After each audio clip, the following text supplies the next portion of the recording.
Hello, everyone, and welcome. We're so glad you could join us again. You know, this time of year, we are just surrounded by all that familiar Christmas cheer. But what if the true meaning of the season is something, well, a lot deeper and maybe even a bit more challenging? Today, we're diving into a really powerful sermon from Pastor Hyung Joo that uncovers what he calls a paradoxical grace. Let's just start with this one big, challenging question. What if the greatest blessings in our lives don't feel like gifts at all when they first show up? What if they actually look and feel like a crisis? This is the central idea we're going to be exploring today, the stunning, almost unbelievable paradoxes at the very heart of the Christmas story. And that's exactly our goal here, to move past that surface-level holiday cheer, the snow, the presents, the carols, and really uncover the core message of this sermon, which is all about a paradoxical and sometimes pretty difficult grace.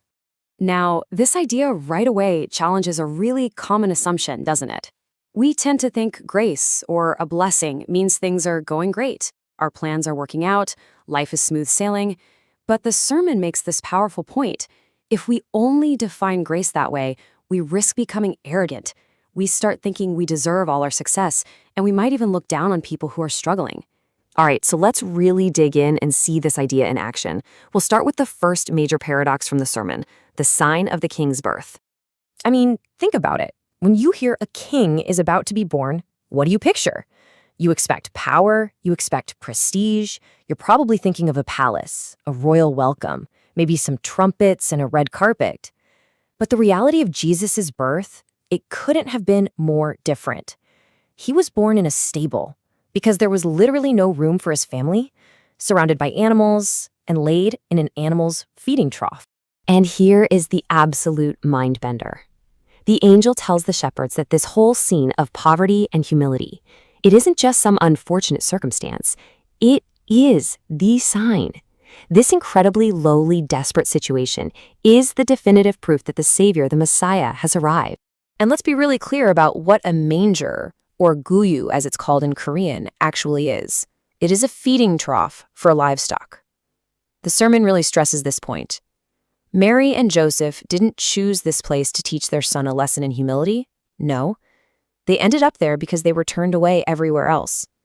They had no other options. It was a moment of absolute hardship and desperation. So what's the big point here? It's this. The manger experience, those times in our lives when we feel lost or poor or completely alone, when we feel like we've run out of options, that is precisely where God chooses to show up. That's where this paradoxical grace really begins to work. Okay, and this idea just keeps building. The angel Gabriel appears to Mary and says this. Now, on the surface, that sounds like the best news you could ever possibly hear. Highly favored. The Lord is with you. I mean, who wouldn't want to hear that, right? But let's take a closer look at what this favor actually meant for her life. And the sermon is really, really clear about this. For a young, unwed woman in that society, getting pregnant was not a blessing. It was a life-shattering crisis. It meant facing public shame and disgrace.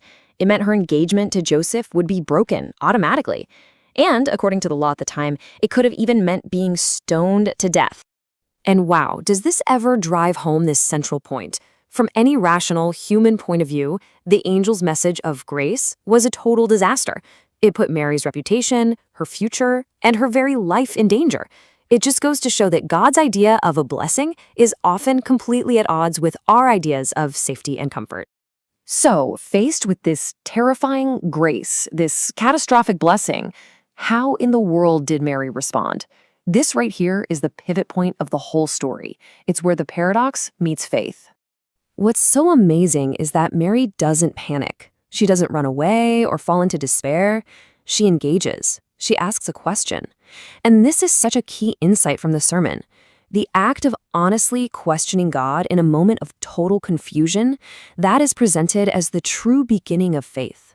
And the angel's answer, it's just so deep. He says the power of the Most High will overshadow her. Now, this word, deyopisrini in Korean, it actually echoes the book of Genesis, where the Spirit of God was hovering over the waters at creation. It's a promise of a brand new creative act, a divine covering that would protect her and work its power through her vulnerability. And that leads to Mary's final response, which is just so crucial. This wasn't a passive resignation, a sigh of defeat. She didn't try to bargain with God or ask for any guarantees that she'd be safe. It was an active, courageous choice to trust God's plan, even when it made no sense and was incredibly dangerous. And this is a huge takeaway for all of us. See, understanding the paradox of grace, that's one thing. But the sermon powerfully argues that real transformation only happens through our reaction. Faith isn't just a belief system, it's a verb. It's the active response of trust right in the face of the incomprehensible. So let's bring all of this home. What does this ancient story of a lowly manger and a terrifying blessing mean for us, right here and right now? This one sentence really is the heart of the entire message. It just wraps up the whole idea perfectly. Grace isn't always comfortable. Sometimes it arrives disguised as the very thing we fear the most. It comes to disrupt our lives, to break down our pride, so that something entirely new can be born. And this is where the application becomes deeply personal. We're all invited to look at the mangers in our own lives. The job we didn't get, the relationship that ended, that period of loneliness or failure. The message here is that these aren't just moments of pain to be endured, but they are potential sites for a divine encounter.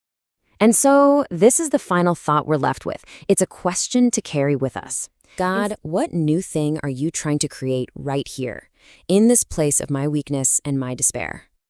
It's a challenging idea for sure, but it's also a deeply hopeful message. It reframes not only the Christmas story, but also the way we can look at the struggles in our own lives. Thank you so much for joining me for this explainer. Thank you again for joining us on the podcast today. We hope that the true, deep, and sometimes paradoxical joy of Christmas is with you this week. Merry Christmas.